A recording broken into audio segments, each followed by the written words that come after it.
So, I heard I'm live. Yo guys! Hey there. Hope you're all fine. Hope you have a good Sunday. Yeah, Sunday. Weekend almost over, but of course with RPG Blitz, we're giving it a good end, right? So, this is Secret of Mana. And since there is an intro, I can just start the run and oh yeah, name. Any name suggestions from you guys? I guess we just go with RPGB. Can I actually do Blitz? No, I can't.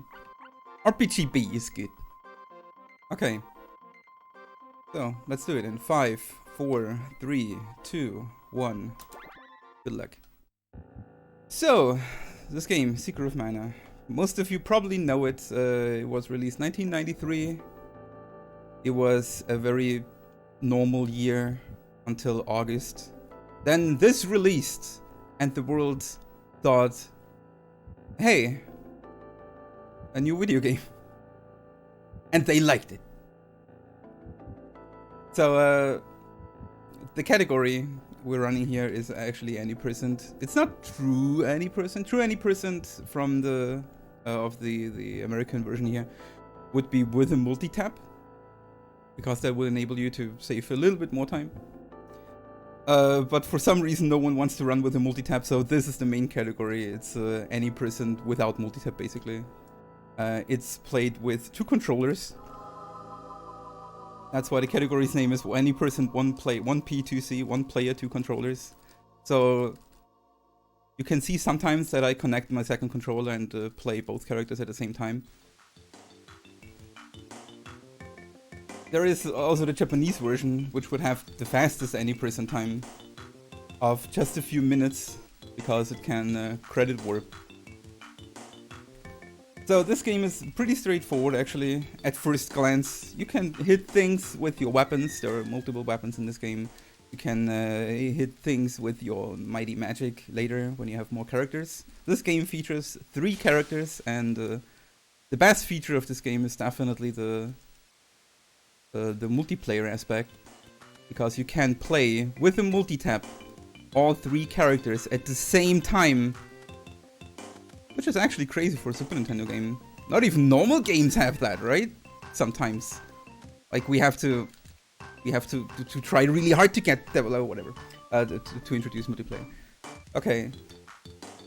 So, yeah, running, hitting. Yeah, we can also run. Like, I can hold my run button, and that will let my character run. But only in the direction I look at. And it will be locked. And when I stopped running, my stamina bar in the bottom of the screen, like you will see the interface is basically just at the bottom of the screen. There are HP. There is my HP bar, and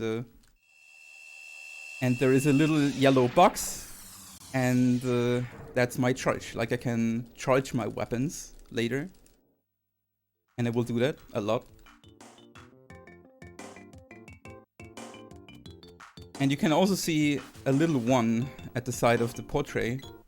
That means that character is currently on the first controller. So if you want to see if I'm controlling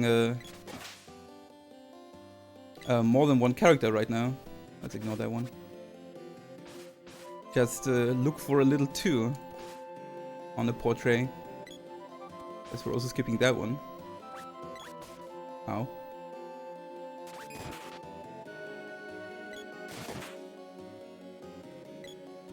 That works. So, we wanna kill, ideally 9 rabbits.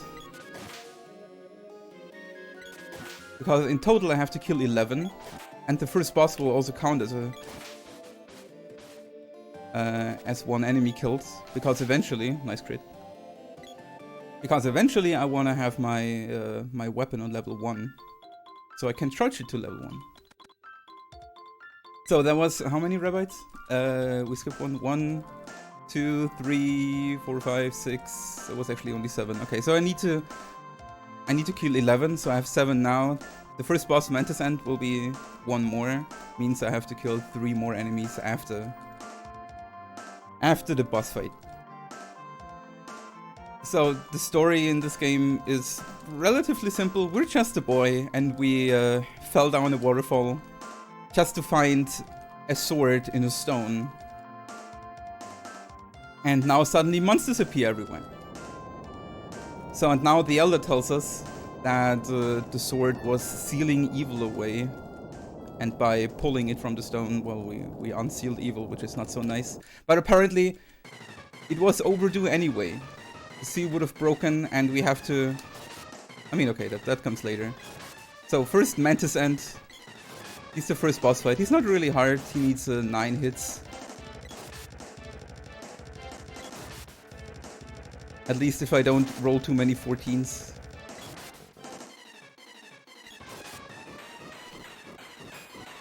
Nice.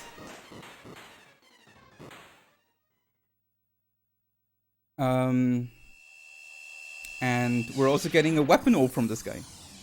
So weapon orbs are used to upgrade our weapons. Like right now I have a rusty sword, which is the level 1 version of the sword. And now with my swords orb, I can later, at a blacksmith, upgrade my weapon to level 2.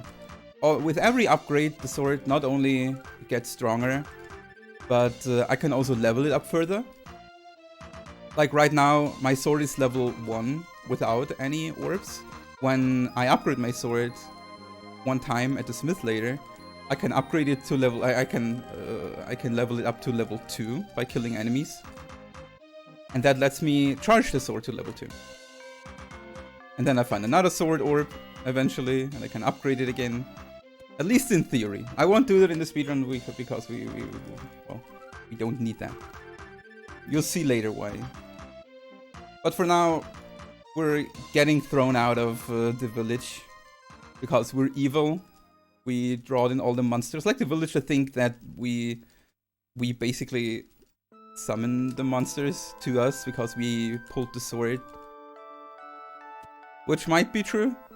It never really gets explained in the game. Might be true, might not be. But we're getting expelled of the town. We're banished from Podos Village. Too bad. Well, didn't like this place either way. So, we need to kill 3 more enemies.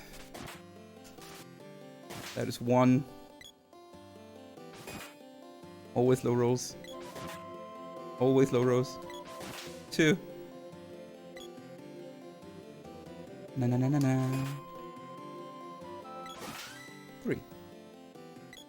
So now my sword is level 1, and that is really important. But the sword is done for now. Since I don't have access to the smith yet, that can upgrade my sword. But very soon we get another weapon we upgrade. But for now we go into the water palace.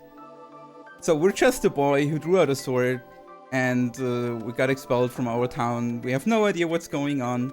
But luckily we found a humble knight, Gemma, here on the left side. And he told us if we go here to this place, the water palace, the what was the word? Omniscient. The omniscient Luca will tell us everything about the sword and our destiny.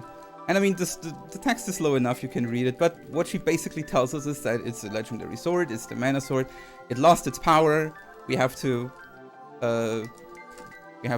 regain the power of the mana sword and then defeat the Empire.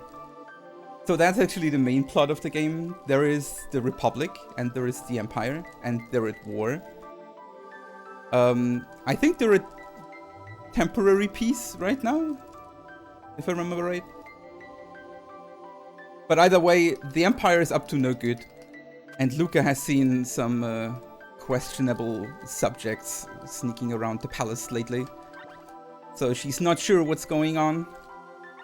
That's why she tells us what our mission is. To fill up the Empire bad. Empire really bad. To fill up the mana sword with enough mana juice, like we get the juice from the seed here. And we have to connect our sword with all the seeds in the world so it can be the true mana sword again. And also, to help us, she gives us the spear, which is one of very many weapons in this game. Also, she restores me, and she lets me save. And I want to actually save and reset, because I saved, and now I load my save, and that puts me down here. Which saves a few seconds, why not?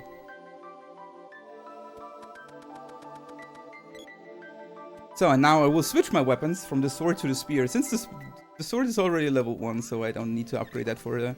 And I couldn't even if I wanted. And we kill that. Do a little setup here to spawn a flower. So I can kill all the flowers. I'm not a hippie. So I need to level up the spear now. That's why I'm killing all the enemies. Ooh, that was a good one. Where's my flower? Okay. Rolls were actually pretty good. I just missed one flower.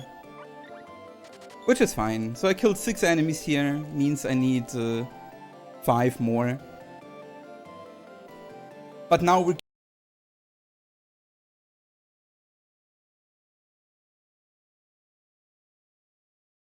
getting to an interesting part of the run. The first major glitch of the game. It's called Blood Glitch, and we will soon get a lot of money. A lot. I can read you, yeah.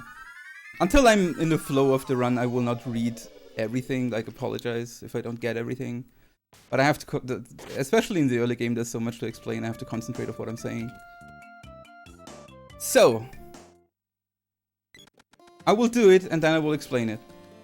I think that's a good order there. So I will buy a candy and a chocolate. And I will get out of the menu. And I will get my cursor on the chocolate. Then I will, because we're healthy, I'm selling the chocolate and the candy. Then I will go into the buy menu. Then I leave the buy menu. Then I go into the sell menu. And suddenly we can sell a lot of stuff. And I sell this to get a lot of money. And now I'm buying 2 of every item with my a lot of money. So what I did there was I tricked the game into thinking the sell menu is his buy menu. And I sold the rabbit cap, which is like an empty item slot, and I sold it into slot number 12.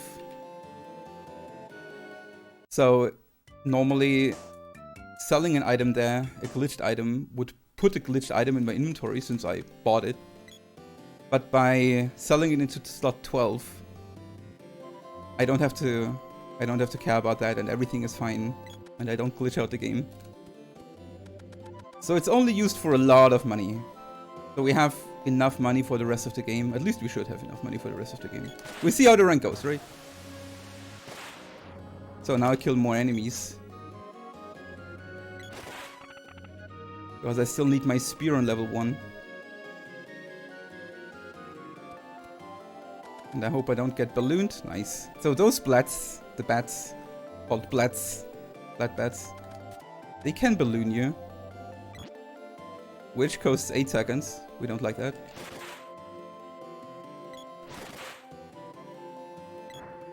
Oops. Oh my god.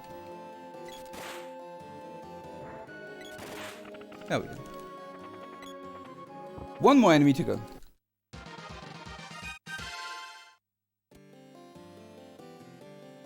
So this blob here is not very friendly. I have to be careful. Because a lot of enemies here can actually stun lock you and kill you. So take this for a marathon run rather a little bit slow. Then be sorry in the end. I mean, we have a good estimate.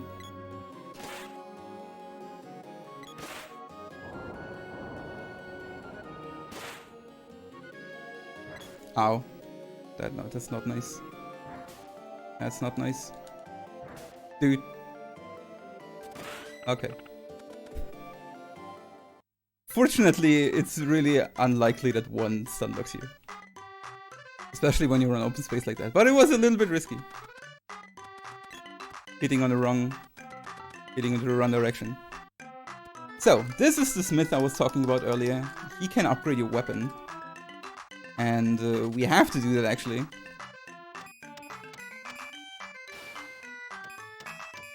So now our sword is level 2.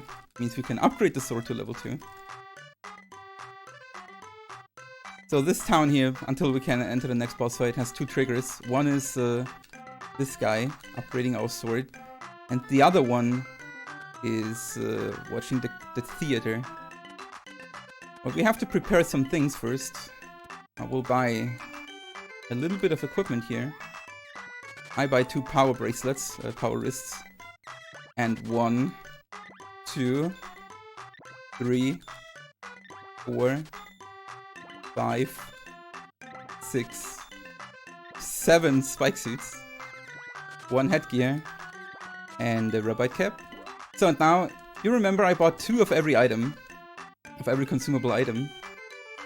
And that is because I can reduce by standing exactly here and trashing all my armor while having it equipped.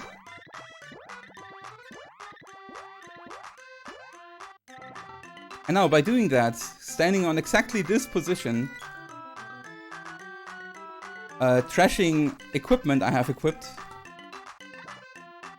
reduces per trashed item one of my consumables by 2. And since I only have 2 of each consumable, it gets reduced to 0. So right now I have exactly 0 of every consumable.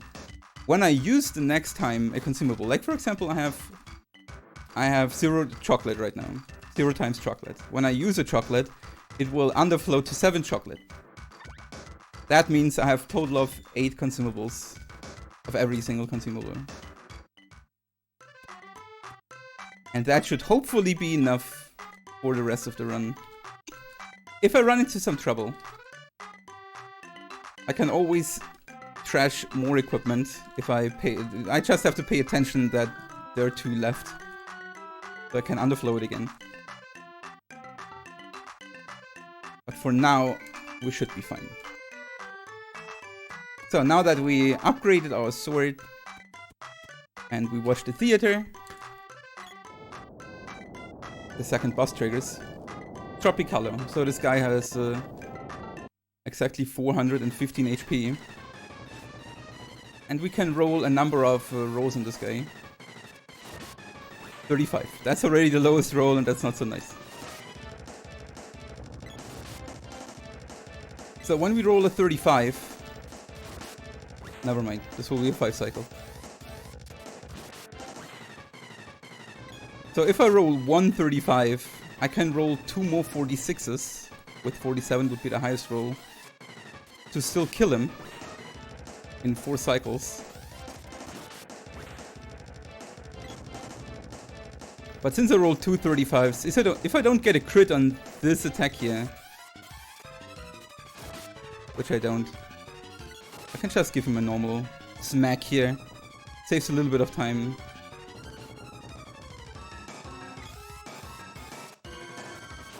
And he did. Whew. Good. Solid first 17 minutes. Not really, but fine. At least I didn't die here after my mistake with the goblin kid. And we get a spear orb. So and now, at the theater, we saw the sprite already here, our red hat companion.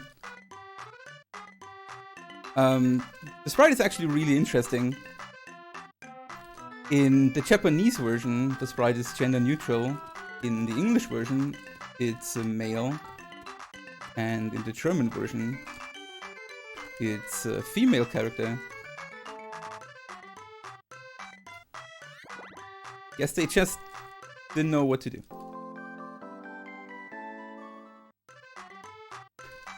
So, now we got our second character, the sprite.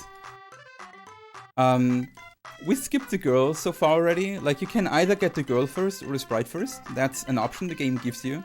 Also, we get the bow and arrows here, which is nice. And the next thing we would have to do now is getting the girl.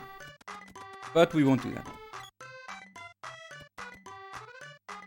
So, and what gets us out of here with a little secret shortcut.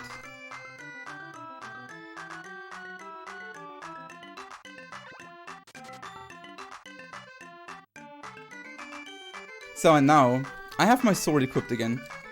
Because I upgrade my sword and I want to upgrade my sword now to level up my sword to level 2. And that will be the last thing I will do. Weapon level wise. Just getting the sprite equipped. Giving the sprite the spear. And now we're out of here.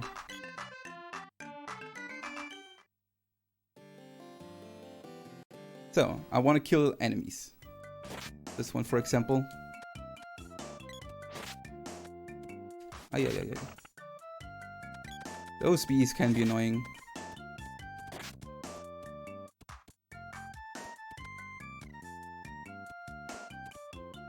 Yeah, annoying like that.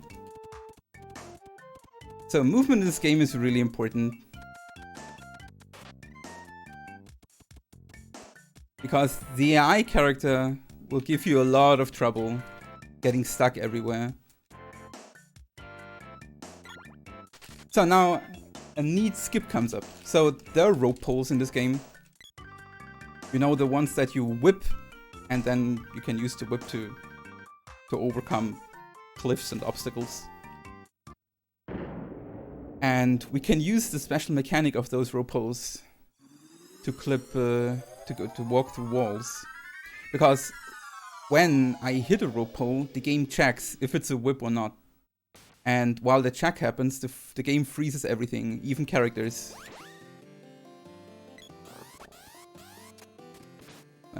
Messed it up. But it's fine. We can just do it again, and it's good. So, I clipped over there. Now I'm getting the sprite over here.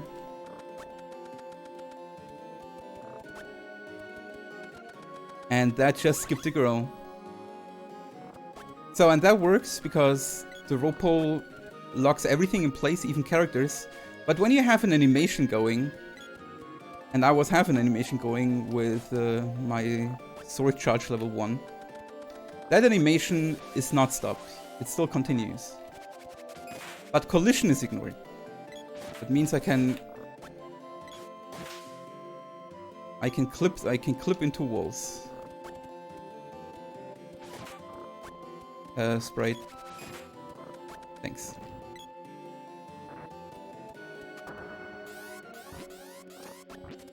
So I hope no chest spawns here. Spawns have a 1 in 16 chance to spawn. Ha! There we go.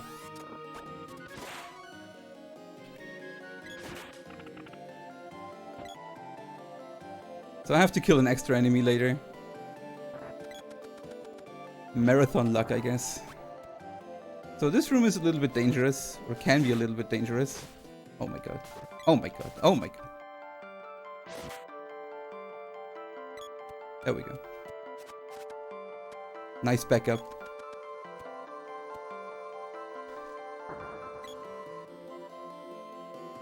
If you played the game casually yourself, you probably remember this room. It's one of the worst in the whole game, I think. At least when I was a kid, I had a lot of trouble with, we had a lot of trouble in this room. Oops. So normally this guy tells you have to stand with 3 characters on the switch to make a bridge appear. But he's lying. We don't even have 3 and it still works.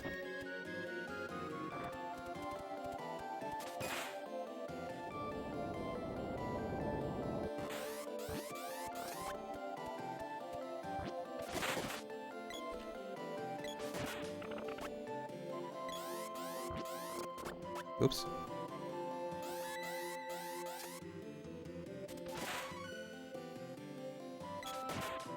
Nah. That was not ideal, but it works.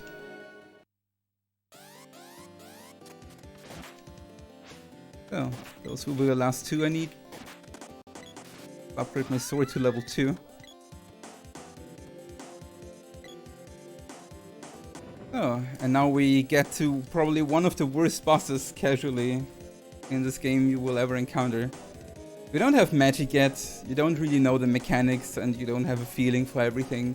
And then the game gets you with this guy, Spiky Tiger. In a very narrow corridor, and he's very agile. Fortunately, in the speedrun, he's not a big problem. I will show you what it looks like, and then we talk about it.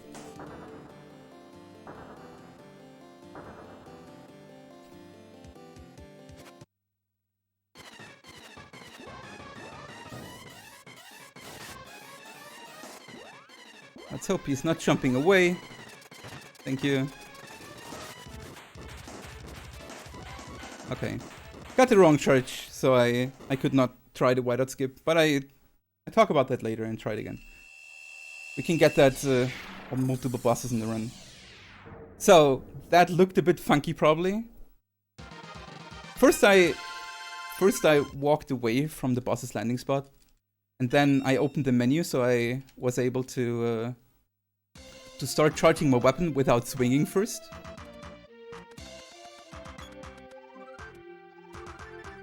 Then I charged up my spear to level 1.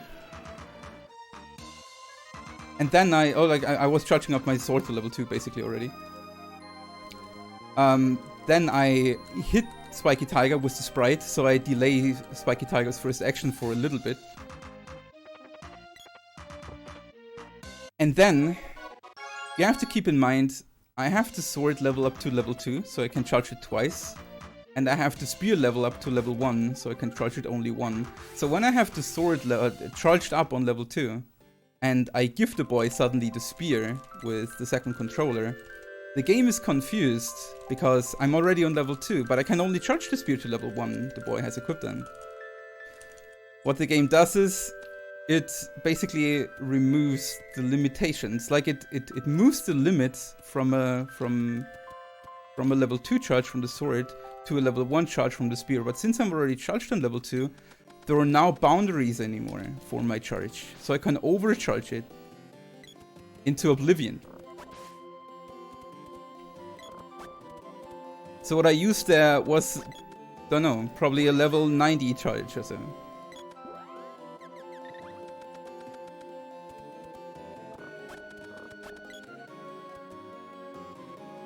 So that was the first part of the glitch. The second part of the glitch is called Overcharge Retain. And that is when I open the menu and hold the button and then close the menu. When I open the menu and I release the charge button, and I open the menu and I close the menu again and press the button again, I can keep my charge active even though I just charged. Like, you will not see it here, since I will just one-shot that boss.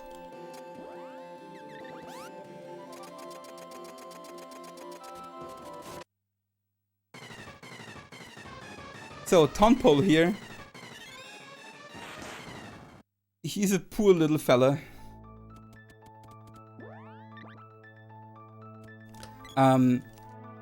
Tonpole actually has HP, and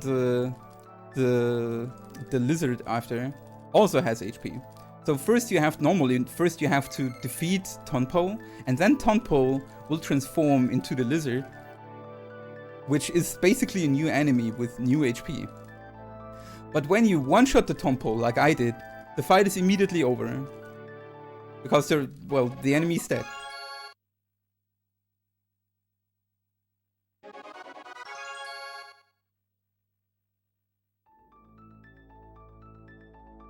So, and the cutscene, that was just a little time save. It really does not save much.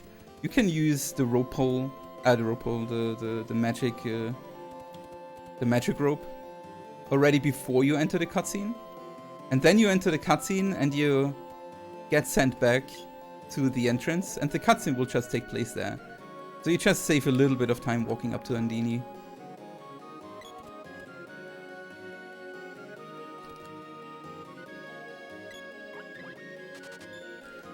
And now, with our newfound power, the water magic, we are on the way to the Fire Palace. So the magic system in this game is a very classic one at first. Like, the boy cannot use magic, but the sprite, and if we get her later, the girl, they can use magic. The sprite usually has the attack magic, and the girl has the supportive and healing magic. The sprite and the girl have MP. MP will unfortunately not refill when you level up, but you can rest in inns to fill it up, or use fairy walnuts, which will give you 50 MP again. So also marathon safety now. I want to save here. It's not super likely to happen, but this guy can just kill you, and it's not your fault. So we'll save here.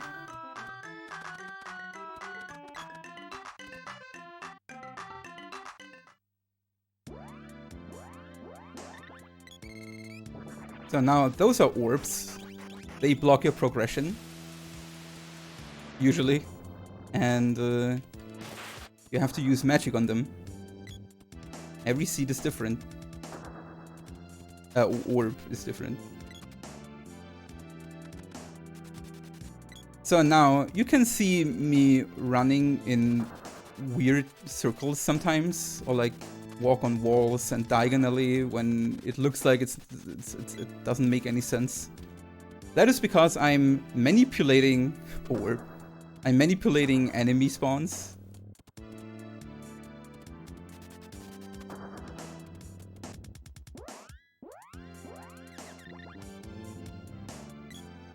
Because this game can have up to 3 enemies at the same... Oh, that was a bit early.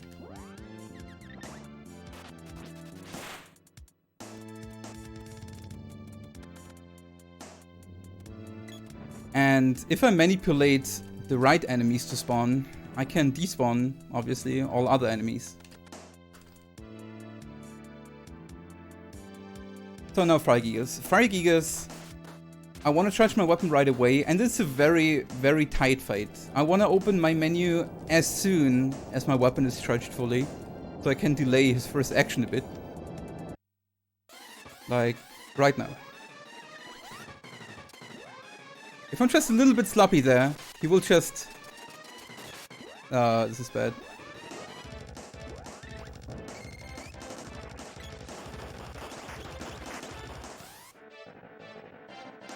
He's actually staying.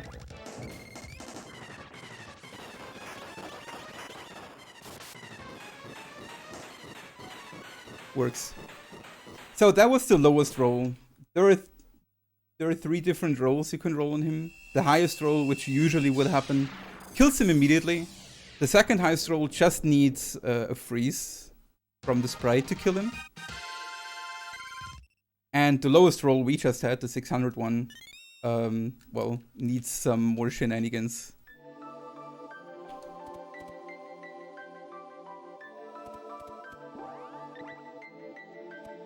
But it worked.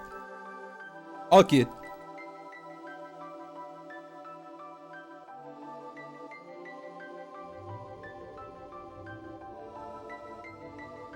It was a bit clutch.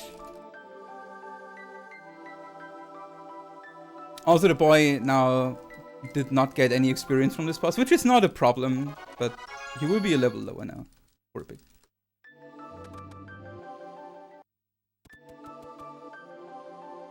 This is Secret of Mana.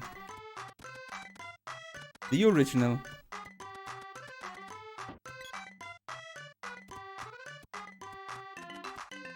So I cannot use the magic rope right now to get out of here, since I entered from the underground palace. So if I would use the magic rope right now, it would send me back down to the underground palace.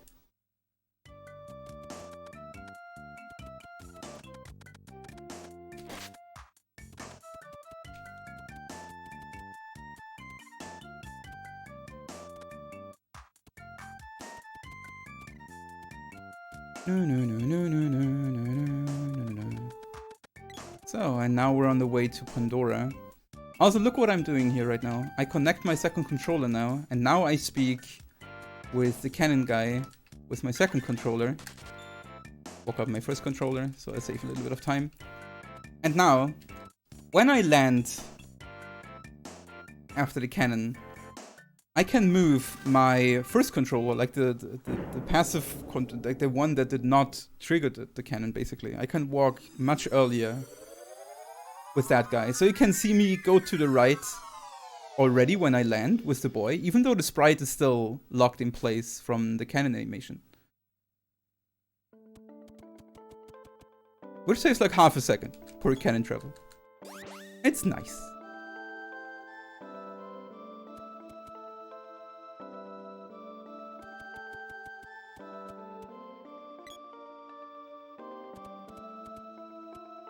Ay. Did you see those NPCs running into my way? They just want some attention. But sorry, we only like blue-haired girls.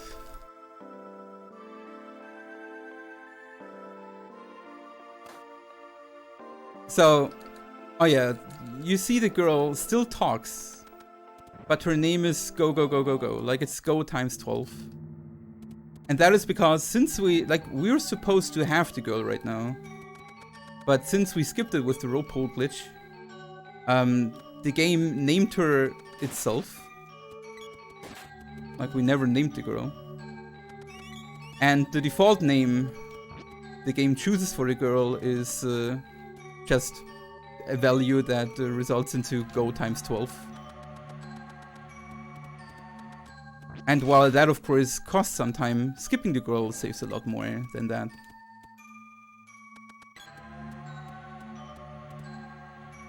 Hello, friend.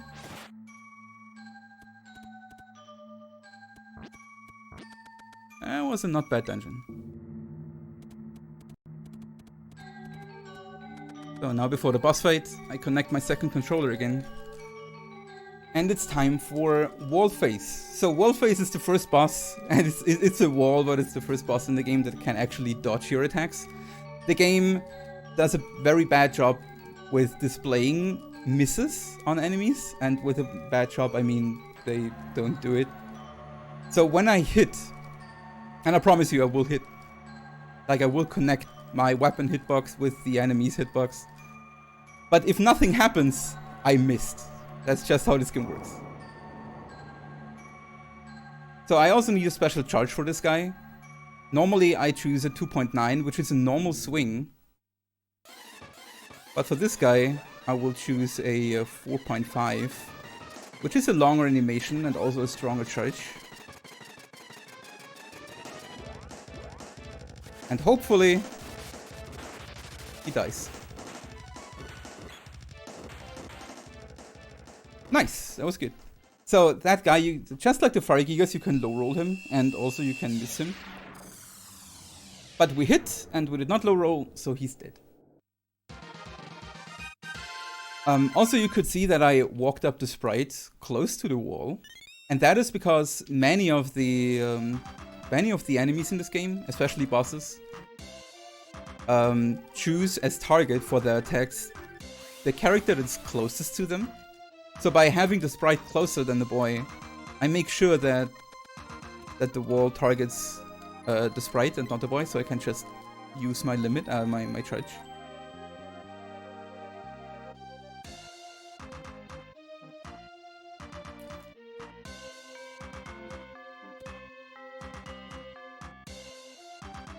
So now we're free. So, and this, like now what we could do, in theory, we could go to the castle and get some nice weapon orbs and some money. But we don't need that. We have everything we need. So we're going again to Gigas Navel, back into the Dwarven Village, where new adventures await us. And there are two routes down to Gigas Navel. One is what I'm doing here. I run through the Pandora fields, which is a bit harder because movement has to be precise in order to not get blocked by enemies. Like that was pretty okay. What you can also do, alternatively, is go back to Pandora Village region and take the cannon travel down to Gigas Navel. It's not really much faster to run. It is faster to do what I do here, But only if you have good movement. If you don't have good movement, it only, like, with good movement, it only saves like 10 seconds. And that was a not so beautiful ending.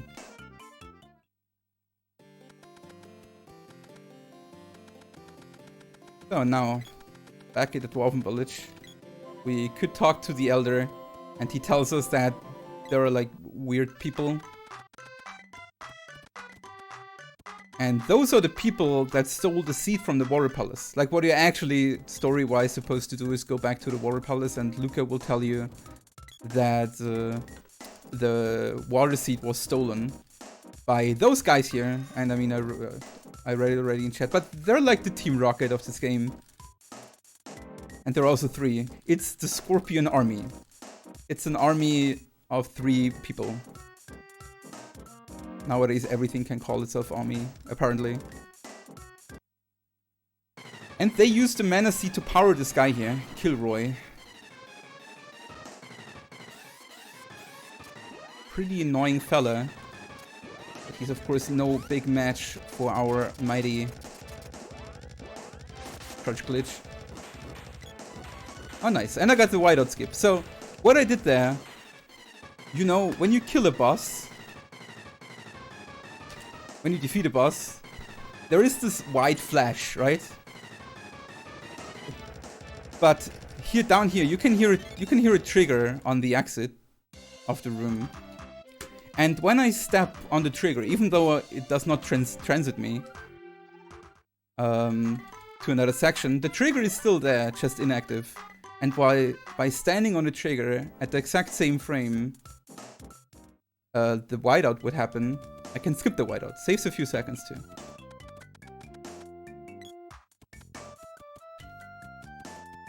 Na na na na na na na na na na. Come on, boy.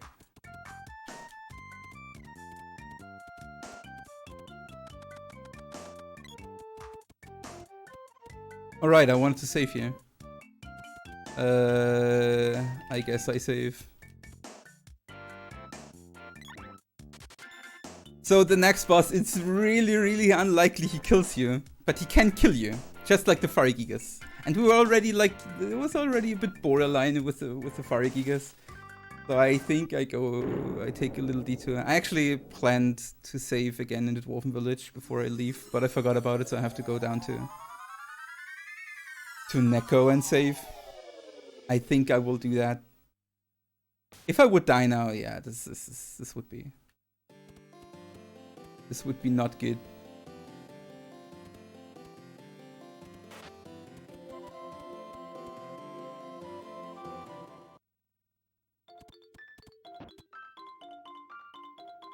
Let's save with this guy. What you got? Stay. No, thank you. Saving game? Yes. Thanks. What a nice guy. So Neko here is he's your everyday ready merchant in this game. Like, there are of course merchants in towns, and they have specific gear and items depending on the town. But Neko always has all consumables that are available in the game, which is useful. It comes with a catch though, because he's double the price from normal merchants. But he's available much more often. So, and now we got the Water Seed of course back from the Scorpion army, but the Empire is here and it's waiting for us. They apparently also want the seeds. And he wants the Water Seed from us. And actually wants to kill us. So this was Jabberwocky. He can cast spells.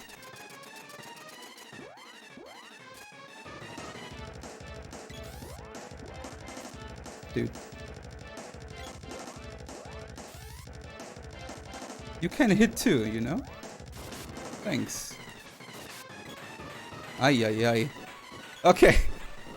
So this guy has 950 HP and I rolled a 939. So I knew he only had 11 HP left, so I could just go for another attack with the Sprite. But that was already an unusual amount of misses on this guy alone. Well, we did it. We did not die. Okay. So now we have to reconnect our sword with the mana seed, and we just do that from up here. Because why not? Who wants to climb stairs anyway?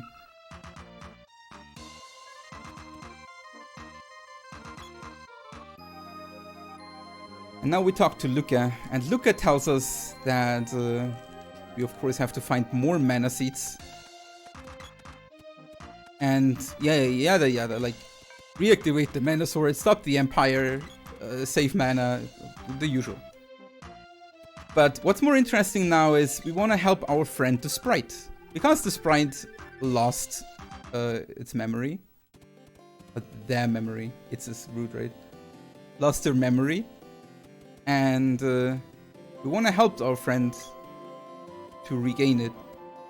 So we know the sprites live up in the forest. So we go to the upper lands and try to find the sprites' people.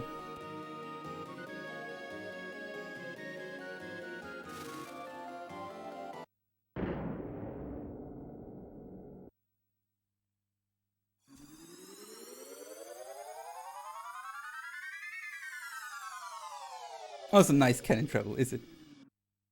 Definitely not dangerous. So, but what is this? A lot of Muggles. Poor Muggles. Something happened. They should not be here.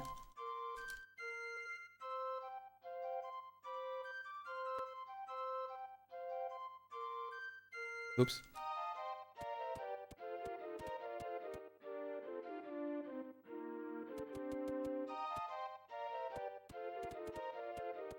So the Muggles told us that something raided their village. So we have to help the Muggles first.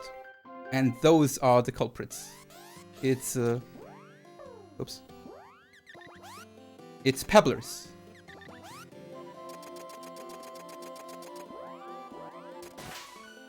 And I just take a 2.9. Normally I go with a whoa.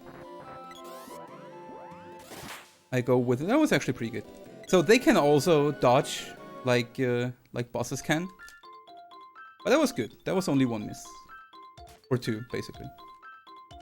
But that was pretty fast.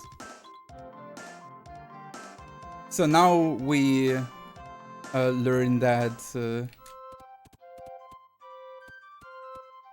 that we can open the entrance to the Sprite Village by going through the forest here in the right order of seasons. And since we already walked through spring and summer, we only have to go through autumn and winter again, real quick. Oopsie.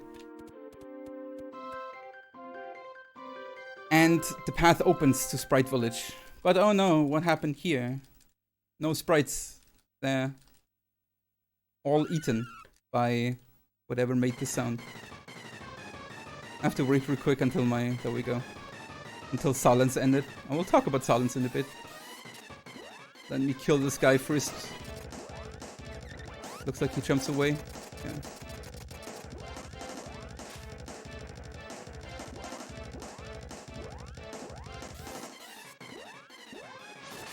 There we go.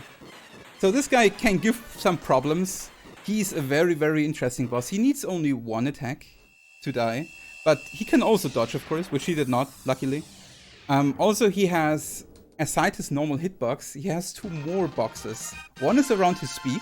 It's basically a shield box. When my weapon hitbox touches that one, my attack will not work, no matter what. And it will make a little cling sound.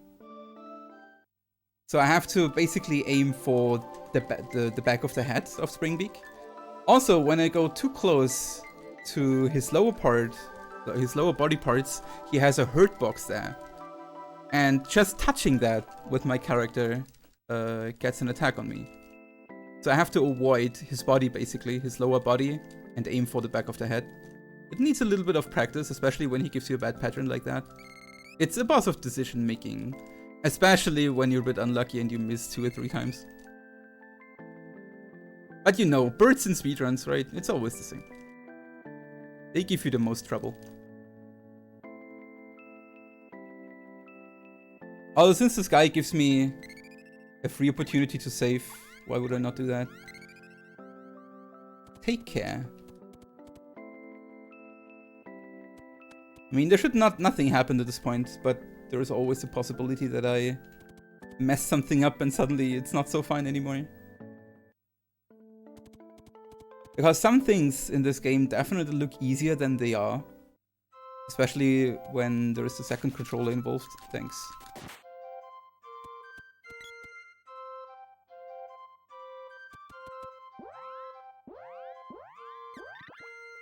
So, of course, to go through this this orb, we need the newest magic we get. That's nice.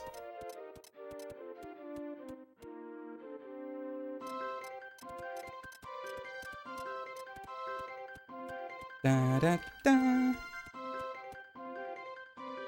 Nothing really special here. We're just running through the woods. Very tranquil.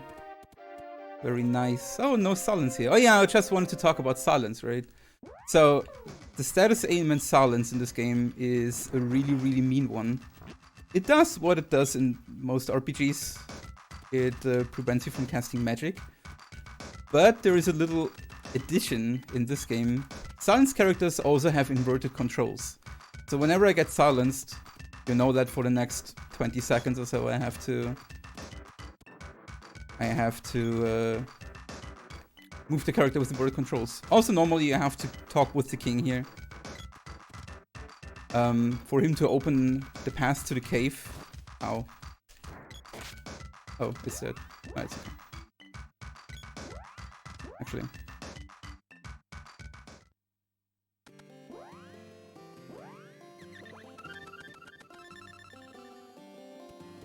We have enough stuff, right? Why not use it? Uh-oh. That's what I mean. Ouch.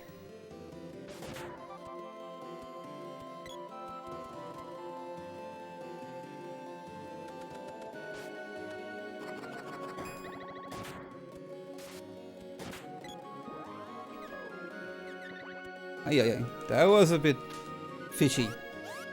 Even though it was Blitz. And again. And just the pebbler too. This game doesn't really like me right now. It's giving me every obstacle.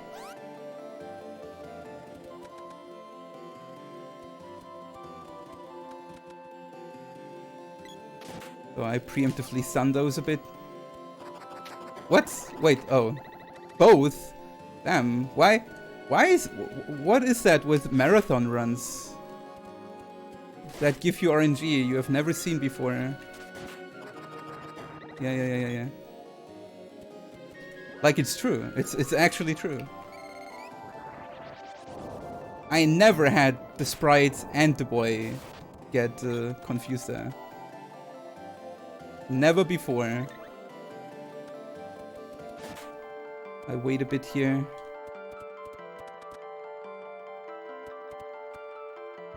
So now the boss, Great Viper. She needs 2 attacks. And she has no dodge rating actually. She's the last boss in the game that has no dodge rating.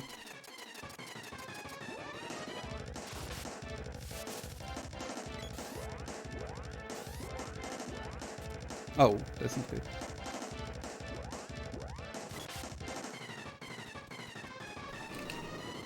But that was fine.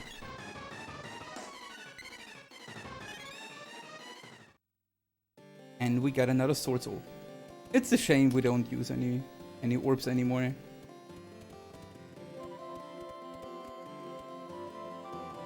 But in case we want, we could. And here's our new friend, Flemmy. He's just a little too small right now. Like there is a legend, like the reason why we even entered the cave was because the king tells us a legend that there is the man a knight flying on a white dragon saving the world.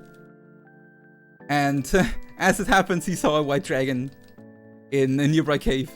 So we just go for that. And that is our mana dragon. Unfortunately, it's a little bit too small to ride it. Or at least fly it, I guess. I mean, he's big enough. I guess you could ride it. Just riding around like a horse. I wonder why we don't do that. Could be faster.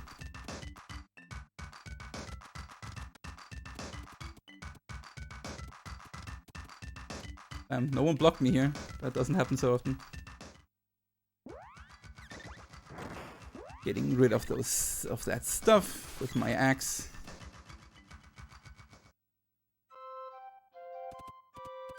And we're on the way to a new area. So since we did everything in Matango, in the Mushroom Village, the canon travels here opened, and we can either choose to go into the Kakora Desert. Now it's not a new party member; it's a new friend. He's our friend. He's a party member. He's just not active in the party. You know, it would be rude to say he's not a party member. He definitely is part of our group. He's a good friend. So we can go either into Kakora Desert or into the Ice Country.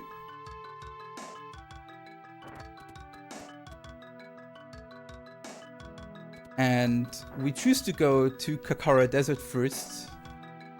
Because if we would choose to go to the Ice Country first, you can only fly from the Ice Country to Matango and not to Kakora Desert as soon as you haven't finished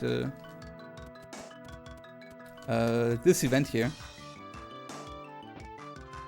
So now we're just going through the desert, we don't know where to go. And suddenly a sand ship appears, and this is the Republic. We had our first meetup with the Republic earlier already, like Gemma, the knight we met at the start of the game, is part of the Republic. And so is the sand ship here, and it's the proud of the Republic. It's the biggest military might they have. And they, of course, they want to spy a bit on the Empire with this thing. And, well, they don't know us. We're just, I mean, we are the chosen ones, the Mana Knights, but they don't give a thing about that. So they separate us. The boy, the sprite, and yeah, I mean, for now, that's it. The boy and the sprite. So now we have to collect the boy and the sprite again. I mean, we are the boy, but we have to collect the sprite. So the sprite ate all the food on the ship, which is a good start already. Making a name. And now we want to talk with the captain, because we want to get set free.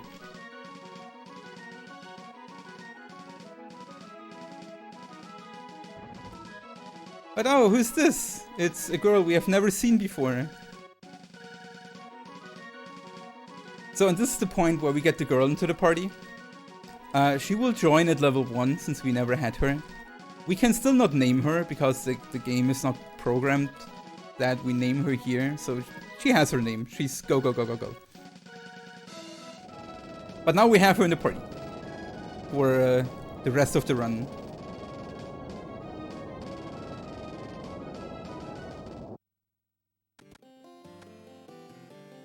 So, and this is the Empire. And they just entered the ship. Like, no problem for them.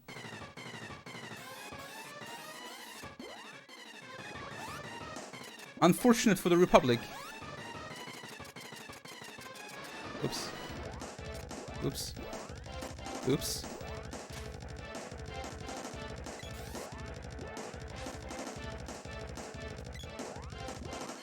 It would be nice if you could hit. And the low roll too. Thanks. So normally this guy is not. It's just a one shot. It's the two highest rolls one shot him, but we got the lowest roll. And also we missed him like 3 times.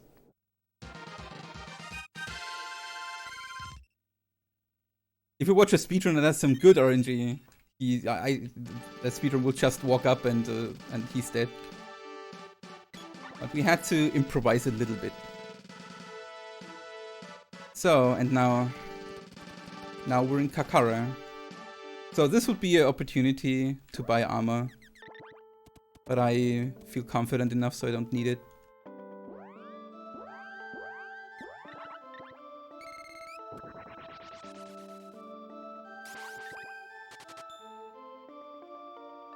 Da da da.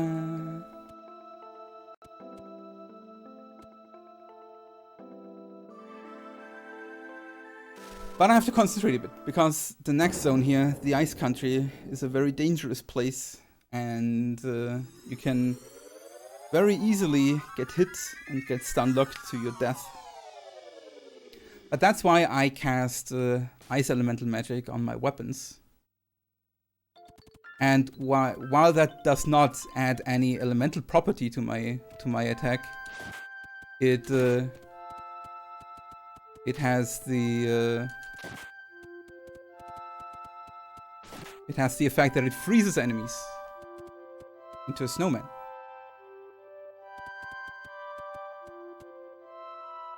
And with some nice movement here.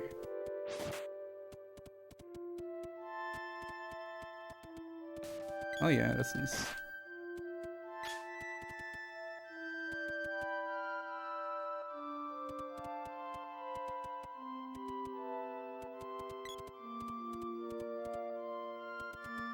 Nice. That was not bad ice country. So, and now the boss fight. And this is the first time... Yeah, okay. This is the first time I will use speed down to stun lock a boss. Like, I will cast speed down on this guy.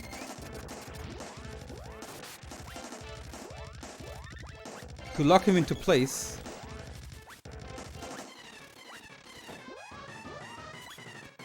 Nice. Nice, that was good. So normally he's like Tropicallo, he would dive again into the ground and appear somewhere else on 4 different spots potentially. But by locking him into place, I can get in between the lockdowns, can get attacks in. And if I'm not too unlucky and I don't miss too often.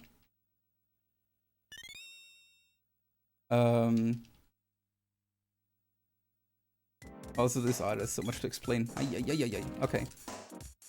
You have to pay attention really in this game. There's so much to explain. So I'll explain that first real quick, I guess. I talked with an NPC, with the girl.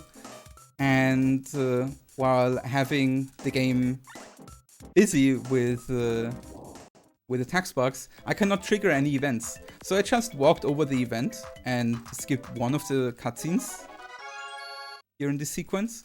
And that's why the game will close the sequence one sequence earlier, like one part earlier.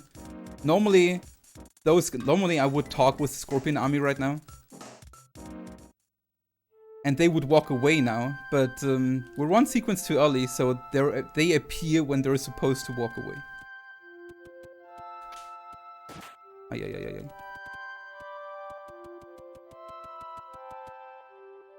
Also, Ozzy, thank you so much for the sub welcome to the RPG Limit Break Nights. Hope you will enjoy. Oops. That's not where I wanted to go.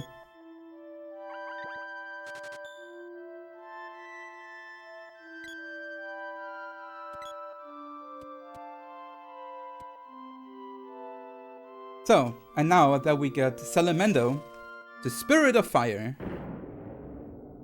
we can make our way to the Fire Palace. Because in order to finish the Fire Palace, we need Salamando, unfortunately, for one single orb. We haven't found a way to skip that orb. Also, you might have noticed that we did not go into the Ice Palace, simply because we don't need to. That's all there is to say about that. Who needs Ice Palace? Like, normally the game wants you to go to the Ice Palace and retrieve the Seed of Fire.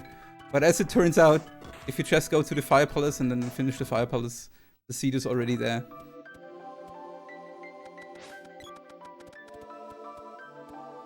So, and now we do the Fire Palace ramp skip. That will look a bit interesting. I barrel those guys. Then I will cast healing magic. Then I will barrel the girl. And just slide up the ramp here. Normally you have to go around. This really doesn't save much time. It looks more important than it actually is. We could also just go around and activate the orb.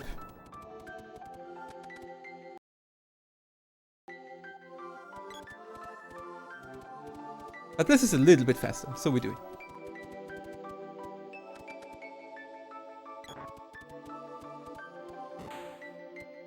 Oh, there's some nice movement here. Also, there's another trick coming up with the rope pole again.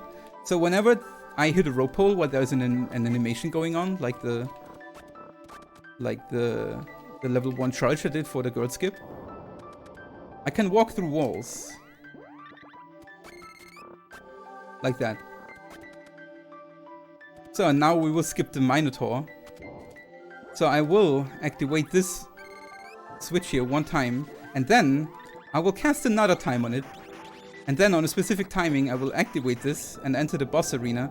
And the second activation of that orb will override the event of locking me into this boss room.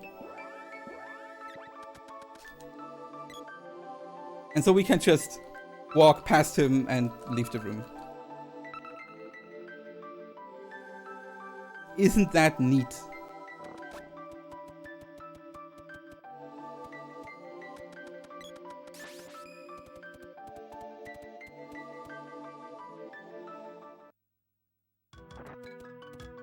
So now that we finished the Ice Country and the Fire Palace, we can go to new adventures in the Empire now. We have to be careful there, of course, and keep our heads low, because we're wanted criminals.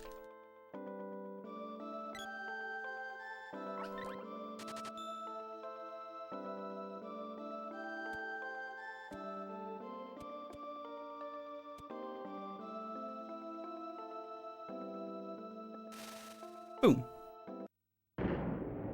So there's another little trick coming up.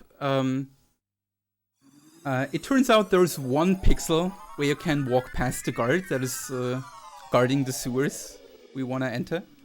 But we need the right pixel rule.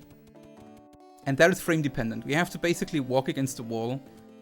And if we're close enough on the wall, on the right pixel rule, we can make it past the guard.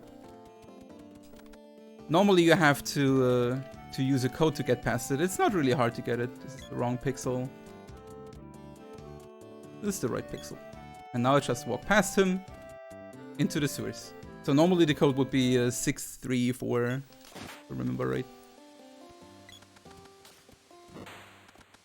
So the sewers are a very dangerous place.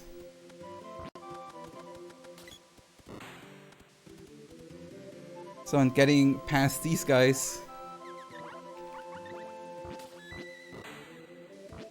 is almost impossible, because just touching them causes them to freeze you. So we have to balloon them. That's actually the strat for this room. Like, there is nothing faster than that. It looks slow, but it's the only way, unfortunately. Because they will just freeze you into place, and you would have to use healing herbs to get out of it, which is slower. Ay, ay, ay. Now we're sneaking past that guy. Nah. Yeah. No, you're not doing that. And that was not bad sewers. Yeah, I can do that on the second one, but there is not enough space on the first one. There's literally only one tile left and right of those, and they move around too. And that's not enough. They will freeze me. But that was good sewers. That was actually pretty good. Can't complain.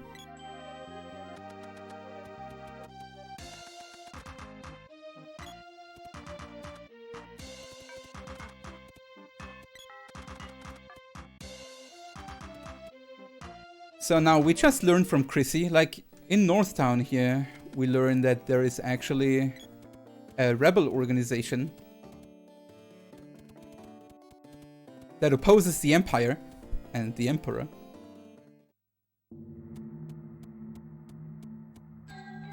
And we kinda wanna help them, of course. But we also learned that Dialog, the proud white knight of Pandora and fiance of our girl here, was seen here at the Northern Ruins. Oh no, wait, it was not. I mean, I guess too. But Fana is also here. Like, everyone is here. It's a nice Pandora meeting. Almost like at home. So, but we knocked Fana out, I guess. It's not really super clear what happens here, but it looks like we just punched Fana and, well, now we drag her away, like Chrissy takes her. And we're hunting for Dialog. He has to be here somewhere too. So this dungeon is a really cool one. It's really consistent if you have the right movement with enemy despawns and screen transitioning. Like, for example, I don't want to run here. I just want to walk here. That means the AI will always dodge those supersonic lasers. Ay. That was a bit fishy.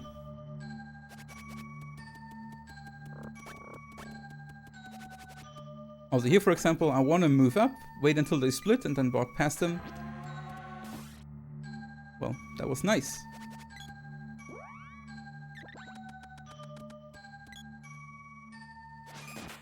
I want to hit that guy, otherwise he will hit me. It's a really, really mean zombie. He's just waiting for me at the other side of the door.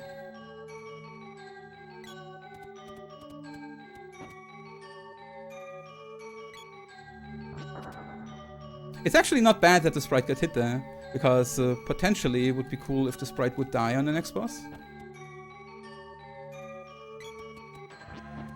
That can save me a little bit of time later. I mean, for safety, for marathon safety, it would actually be good if I would have the sprite alive, just to have it a little bit safer. Ah, whatever. We want to save the time. It's a speedrun. So this room is a little bit dangerous if the right guy here decides to act very quickly, and he does not. It can give you a little bit of trouble. Also, when I have here special movement. Yeah, that's the thing. I'm here, girl. Oh my god.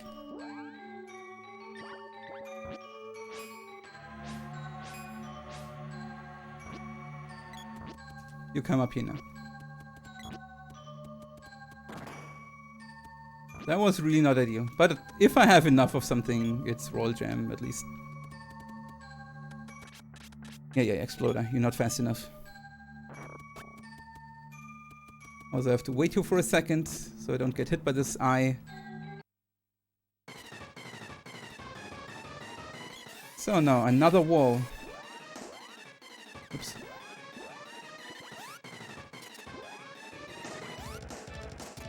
Let's hope we hit. Well, we did not. And we did not again.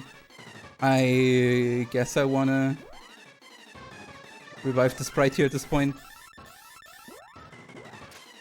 Oops, that was bad.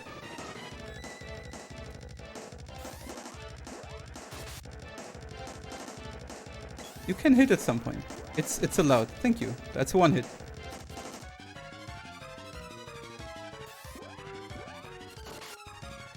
It's dead. Okay.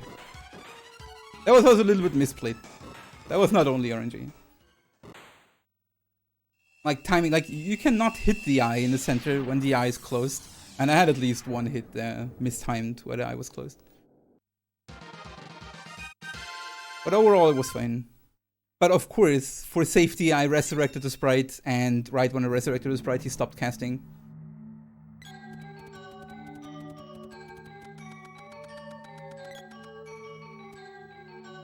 But that was not everything in this dungeon. We have a good friend coming up. It's one of the 2 bosses in this game that have the potential to not really kill you if you know how to play it, but definitely completely destroy your pace. So, the vampire that is coming up. He has 2 modes. Either he floats with, like, hiding in his cape above the ground. That's why we cannot hit him. So he actually has to open his cape and jump around for us to hit him. Oopsie. So let's hope he's not just floating above us and laughing at us. Because that's what he can do. He can just float there and cast magic over and over until I run out of all supplies. Damn, I should have saved before this dungeon. It will be fine. It will be fine. Right. Come on, vampire. Be a nice guy. Guess not.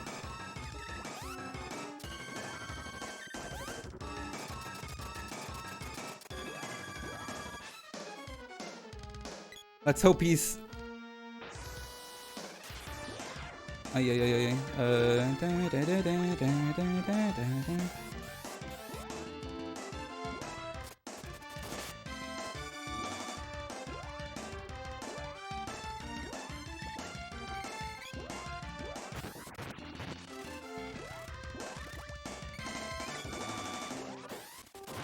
Two. One more. Nice. That's what we want. We want him to open up, then I hit him one time. That will cause him to choose the next action. And he can do different things depending on character proximity. Like when there are multiple characters around him, he will just do a swipe until all the characters. If there's one single character just below him, he will grab the character and eat him. And that's the point where I just stun lock him and get my hits in between the speed downs.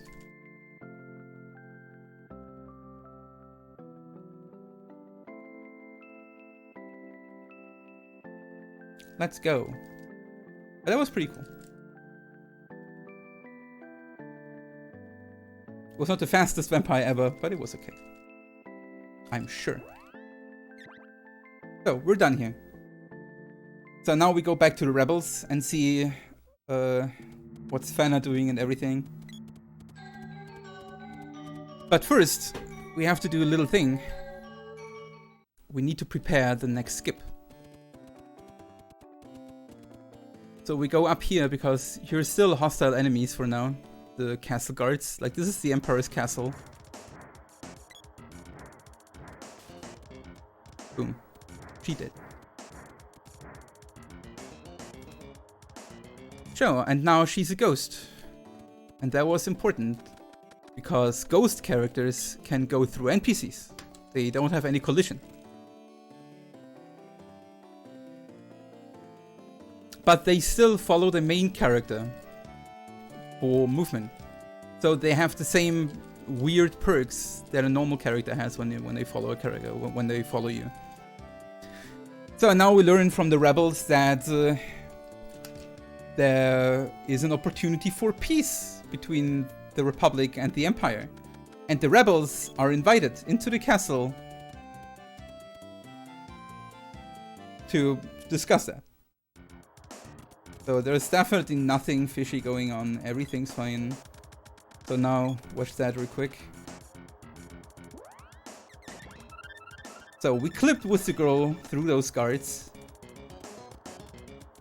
And then behind the guards, we revived the girl. And now we have access to the area of the castle we're not supposed to. This is called Metal Mantis Skip.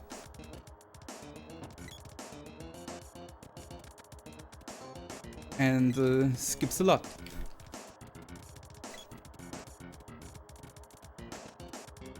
Also, it's really convenient to not have any enemies here. Normally, this castle would be infected with enemies. But since we haven't triggered the actual hostile castle, there are no enemies. But there is still the Emperor, of course. Like, of course, it was just a trap. Like, he trapped the rebels. Usually you would see that the rebels trapped, and we would also get trapped and fight the Metal Mantis.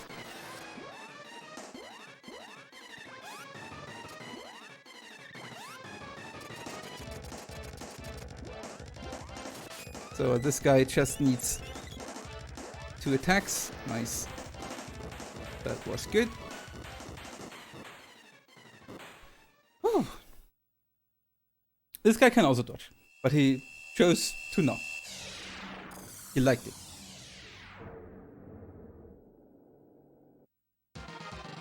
So let's see. So now an interesting segment is coming up, because first, now the castle is going down. I think it gets burned to the ground by the Emperor and the rest of his men. So we're trapped up here. But there is the king of Matango, and he brought our friend, the 4th party member, Flemmy. And there he comes. And now we have our grown-up mana dragon. And we'll make good use of it right away. So now a lot of skipping happens. First, some simple skips. I will use the rope poles here.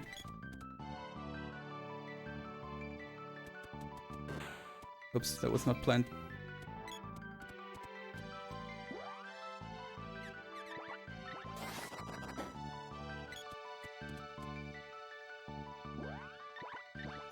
I hit the rope post so I can just walk through the walls here.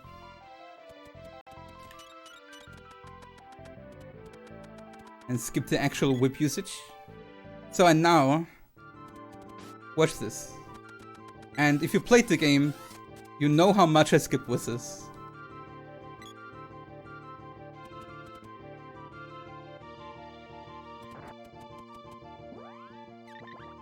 So normally, that guy, Yok, he would send you through different dungeons, including the Palace of Darkness. That's rude, friend. Very rude. And Tasnica, and Luna Palace. Ay, ay, ay, ay, ay, ay.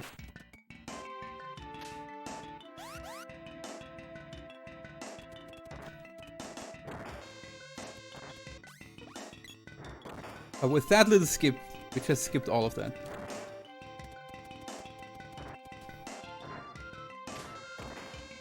And now we can do the trials. Now we have to learn who's our real enemy. And it's really nice, because there is a little trick with this fight. We don't have to actually fight them. We can also just get killed by them.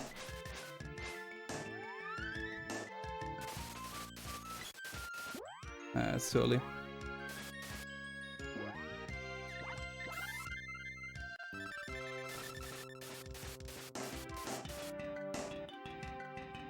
And every time your character dies, the equivalent shadow will die too. It's that philosophical thing, you know. You are your biggest enemy. You have to realize that you are your biggest enemy. So when we die, they die.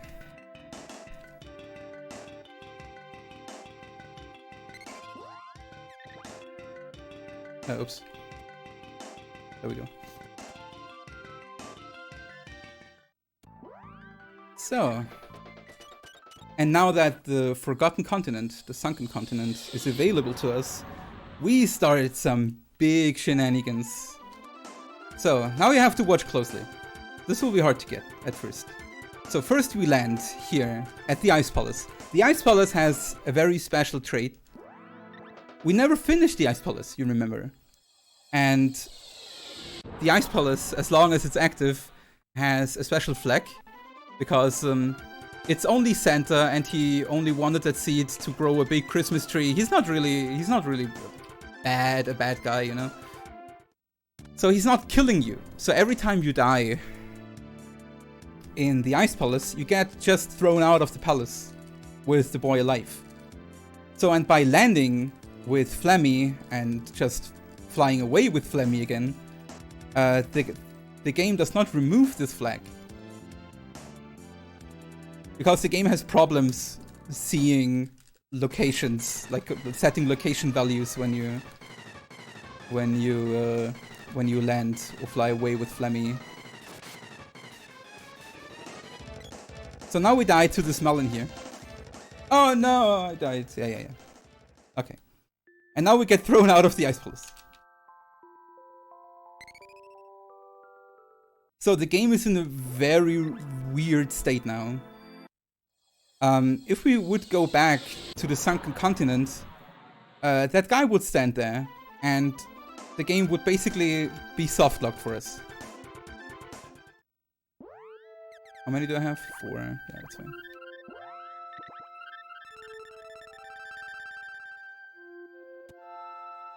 So now we save our game here.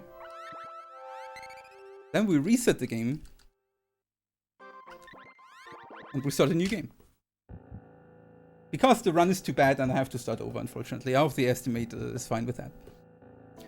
No. We use a glitch now. So the game is in a weird data set.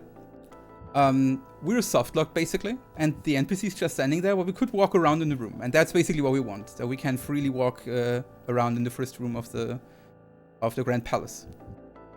So, and now I resurrected my characters, and I let the boy and the sprite alive, and I saved before the girl actually gets resurrected, and now I landed with Flemmy right in the Neko location, and I saved my game. So the game, so as said, the game has a hard time setting the right location values when you land with Flemmy. So the save I just created is a corrupted save. It has no location values, but I can set a location value myself, and I set a location value right here in this cutscene. And I hold soft reset for a little bit, and that will set my location value to that cutscene. And now I loaded that save with my set location values, and suddenly I'm getting put here with all characters that were alive earlier, the boy and the sprite, invisible. Because you might know, especially in older RPGs or older games generally, your characters are always there, just invisible. And that's what they are right now. And you can see I can walk through walls. So yeah, this is going too fast. I cannot explain everything, I'm too slow.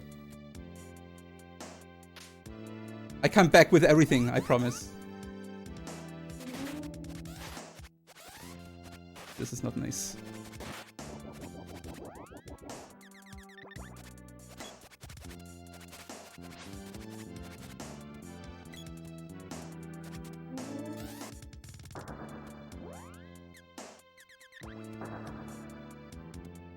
This needs a little bit concentration. I know it looks weird, I promise I will explain it. But let me do this boss fight first. Just remember everything I just did. Until I explain it.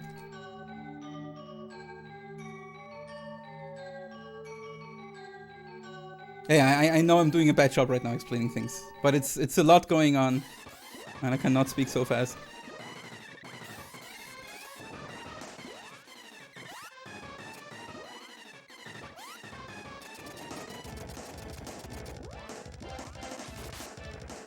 Did not hit.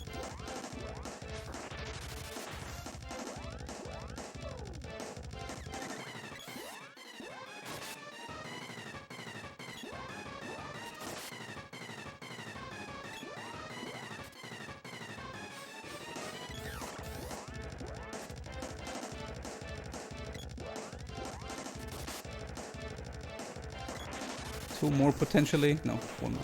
Nice. Okay. So, okay, so location value, we get put into the cutscene with invisible characters. So invisible characters have special traits. They can interact from anywhere in the room with an NPC in the room, with the NPCs in the room. And also, invisible characters have also a trait that they count as basically having an animation all the time on the screen. So what I do is I talk with that guy in the first room of the palace. Also, I'm using this again just to skip this cutscene here. That means we don't have any music right now. Wait, let me get the trudge. Nice. So, and with that, normally you have to go through the Grand Palace, right? Like, first you have to go through the underground palace. Damn, I'm missing all the time.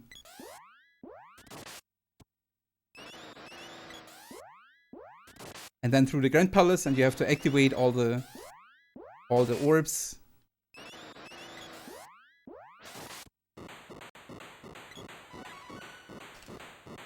But we went into the Grand Palace from behind, and I just activated the necessary switch to tell the game that I'm already progressed so far, and then I magic rolled out, and I just fought the end boss of the Grand Palace.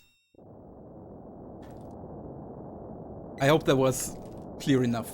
So, and then before this boss fight, I stepped on the switch that would bring me into the cutscene for this fight. But I just soft reset and saved my location values. And I loaded the save, and the save puts me into the boss fight right away without any cutscene. So now we're doing another big skip, because we're actually really close already to the Mana Fortress. So I will land here. And there is this little jumping guy up there, right? So I will use my level 1 charge with the sprites and call Flemmy. And now the sprite jumped again, the jumping guy. And now we have our charge, like the jumping animation is retained now. The game wants to execute it. And now I land at the Mana Fortress. And normally you would have to do Pure Lens first. And there would be a little cutscene, whoop, that tells you that there is a too strong barrier. Damn it. Come on, girl. To get past right now. But we just jumped over it by overriding the event. Oh, this is not good. That can happen sometimes. I just can fix it by loading that area here.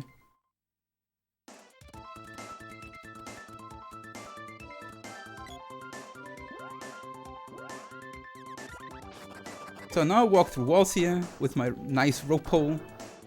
So I have to complete the sequence still. I have to step on this switch 7 times.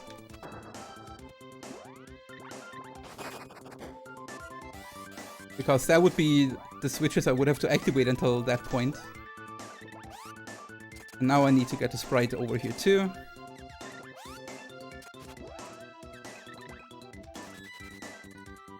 Nice. That actually looked, looked probably a bit more impressive than it was. I mean, it's not super easy to do it fast, but it really doesn't save much time. It saves like 10 seconds maybe against just going around, but it's a lot safer. If you can do it, it's faster and safer. So now we're fighting against vampire number 2, Buffy. And he might give me the setup.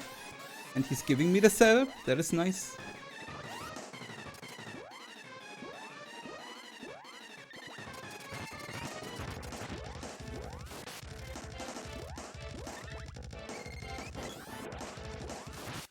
Two. This guy needs 5 hits. That was 2. 3.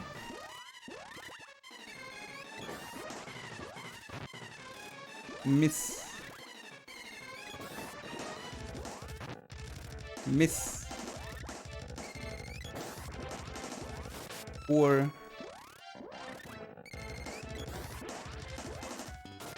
5. There we go. So, this guy is pretty much just like Vampire. If you can fight Vampire properly, you also can fight Buffy properly. He has the same AI. He's just stronger and has more spells. And he needs 5 hits instead of 3. So, now begins the real Mana Fortress. So, I will move through this fortress in very special patterns. Like my movement here has to be extra precise. Because I want to have specific enemies spawn in upcoming rooms. Like, I want to spawn those 3 enemies and then walk diagonally against this wall and damn it. Where is it? And then get unlucky, of course, getting blaze walled here. But I want to spawn this tsunami here because that tsunami will split up into 3 pieces. And that will despawn all the enemies here on the right side.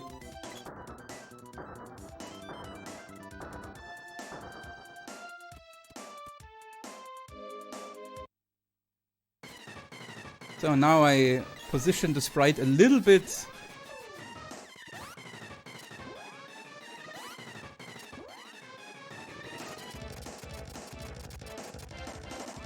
below that guy. Because this guy has special positions. He will always place himself in the middle of the 3 characters. Also, this guy needs... oh my god, that was unlucky.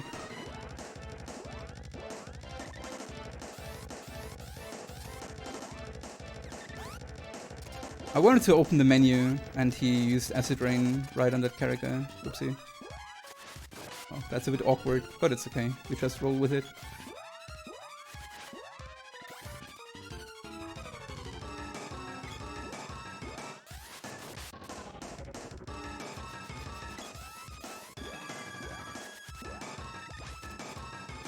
Yeah, hitting would help, honestly. One more, or 2 more, I think, actually.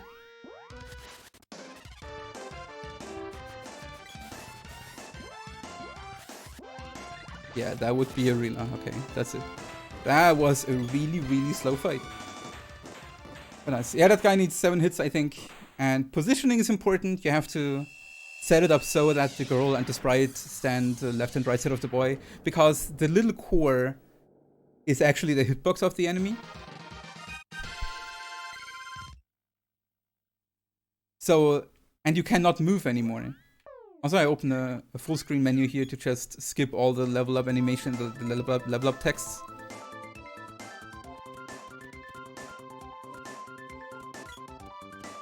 But that worked. So, precise movement here to despawn the enemies. I want to spawn 3 wolves here, potentially. Perfect. So I despawn the enemies on the left side here. Then I walk a little bit to the right and down right. Then I despawn the enemies on the bridge here, which is very important. Walk past that ninja. Walk a little bit on the wall here to despawn those wolves that would spawn here. Then I want to call the characters and despawn that somewhere are those ninjas here. So I want to do special movement here to despawn the whole room, and that worked beautifully.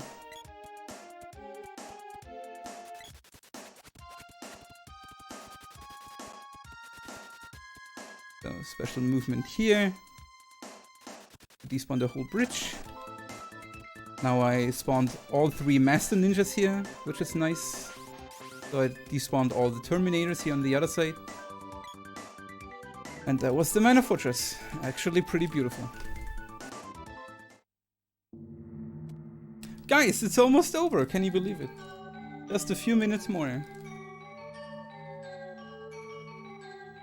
I feel like I just started.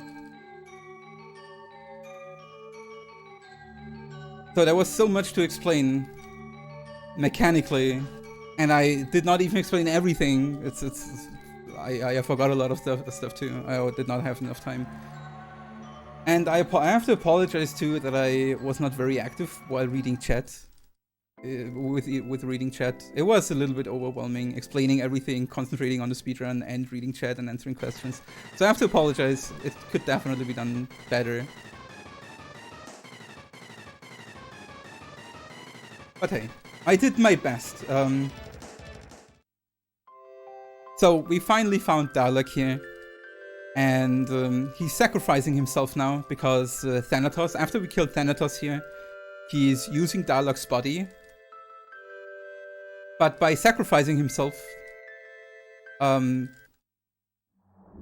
Lich Thanatos here does not have any body anymore. So we can fight him in his true form, the Dark Lich form. And maybe we get something very special to see here. That would be cool. Let's see.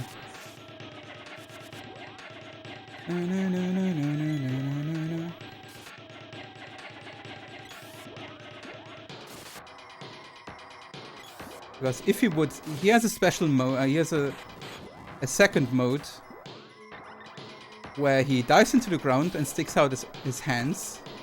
Damn. I'm missing a lot. A whole lot.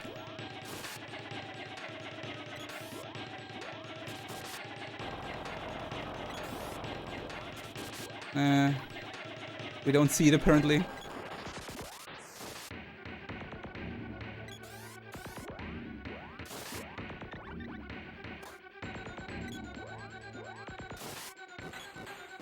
Well, we didn't see it. Unfortunately, there is a special strat when he dives down into the ground and sticks his head out.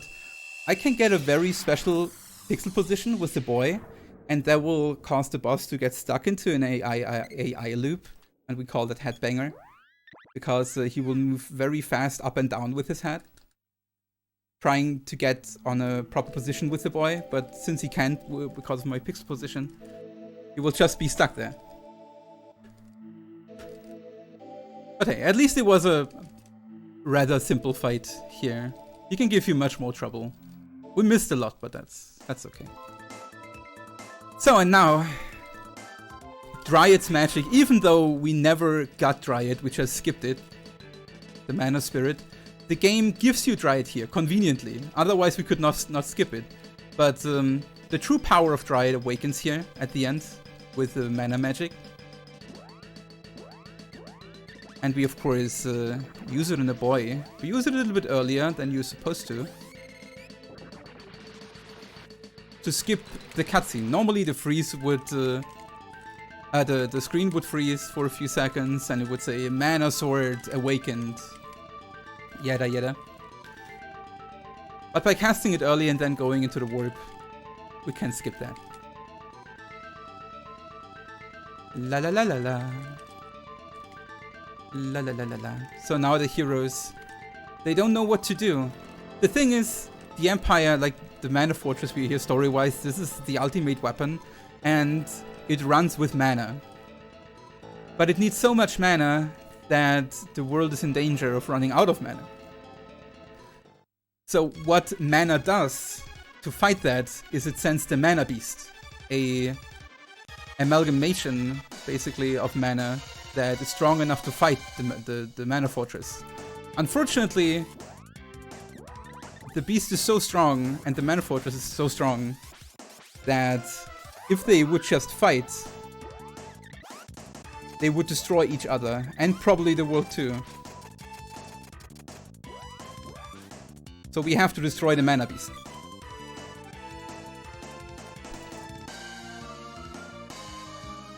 So, and mechanically, I just set up my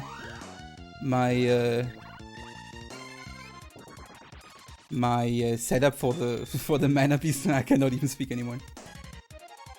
I just don't want to mess up right now. So I'm casting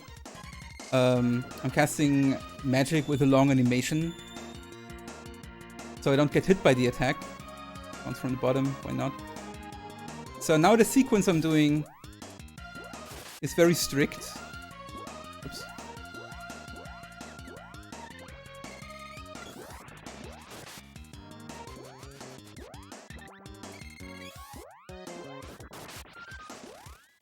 That was a bit misplayed, but it's okay.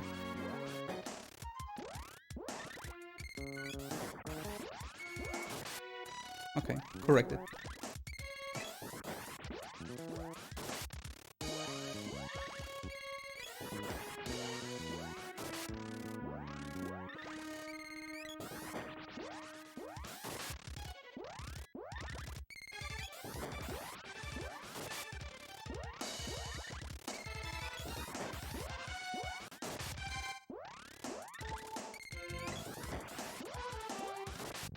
I can get one more in probably. Yeah. So now I'm switching to the sprites, because the girl is the one that gets attacked now, since she's the one in the center.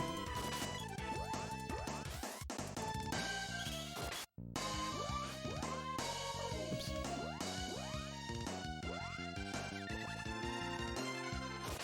Oh, there we go. And that's it. We won. GG. I never realized this is so hard to explain.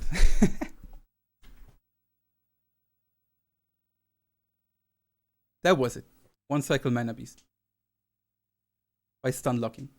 So, and now by destroying the mana beast itself, we also destroyed mana. Unfortunately.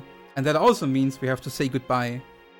Or we did not even have the opportunity to say goodbye to our sprite friend, because sprites are made of mana. He's gone.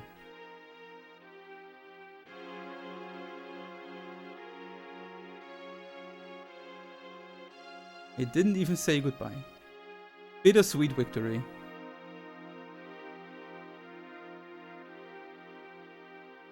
So I think I still have like 10 minutes to my estimate, so I think we can watch the the credits.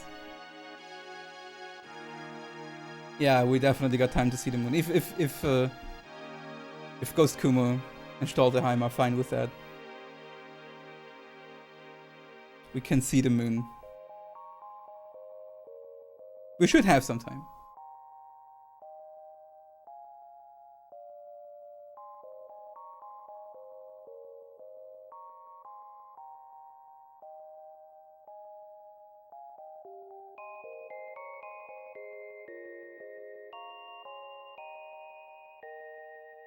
So, what did I miss to explain that? I made actually notes. Let's see if I... Oh yeah, I also noted down, like, the Mana Beast has 9,990 HP, if you're interested. It needs 17 to 18 hits to kill it. Oh yeah, one thing I did not explain. You saw me use Ice Weapon on the boy, even though he has the Mana Sword. The Mana Magic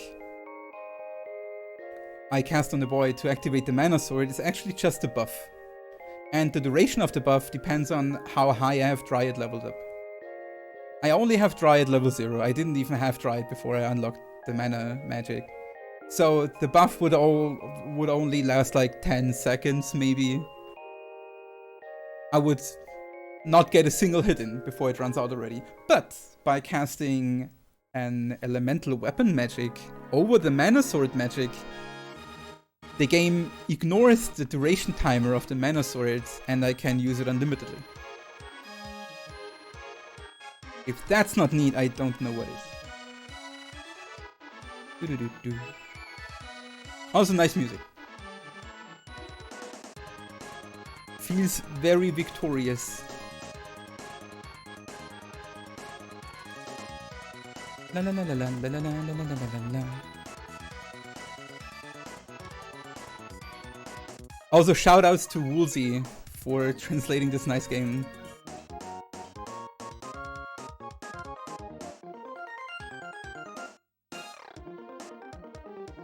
I mean, it's hard to destroy a fortress, right?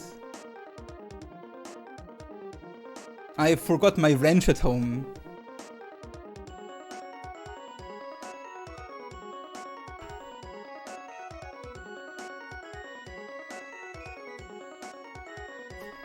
Maybe I could have just thrown the Mana Sword into the engine or so, no idea.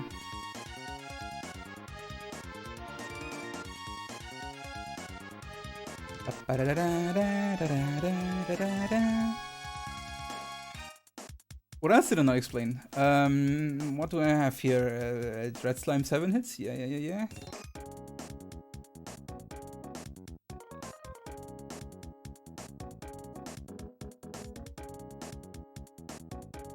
Yeah, my wrench to take apart the Mana Fortress.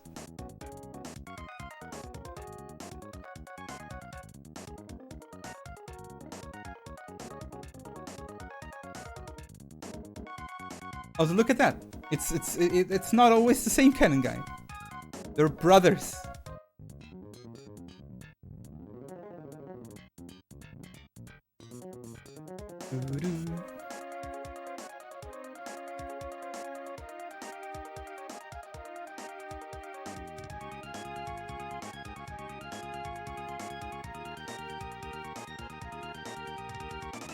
Also, guys, it's almost time. So at the very end of the game, we have a nice ending screen. A very tranquil one, where we see an old friend again. And so we can be sure that he's still fine somewhere. And that screen has a special gimmick. There will be a moon on the top right. And there are 3 different moons that can show up. It's random. There is a 2/3 moon, a full moon, or a crescent moon. And if you want, you can guess what moon we will get for this run. Personally, I always hope it's a full moon. It's the best moon. So I go with full moon.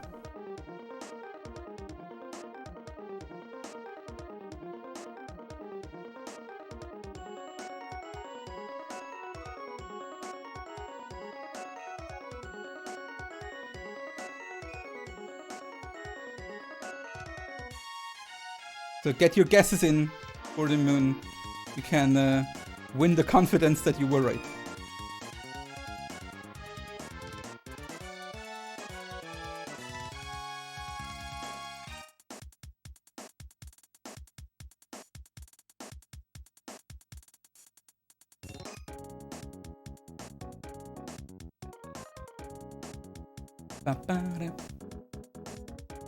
It's not full, we reset, right?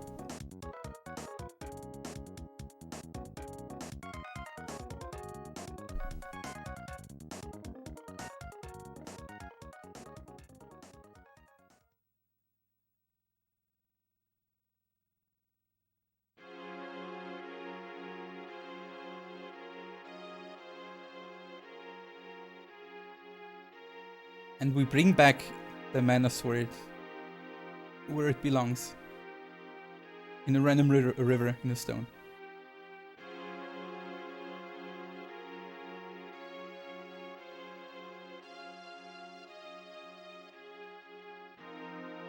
And we have an old friend here.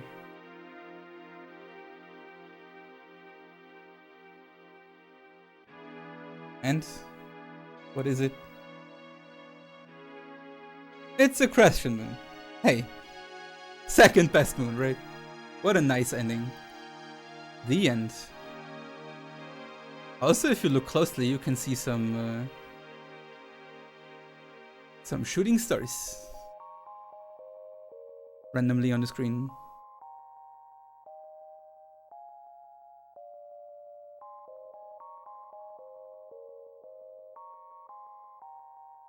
So guys, I guess it's time slowly.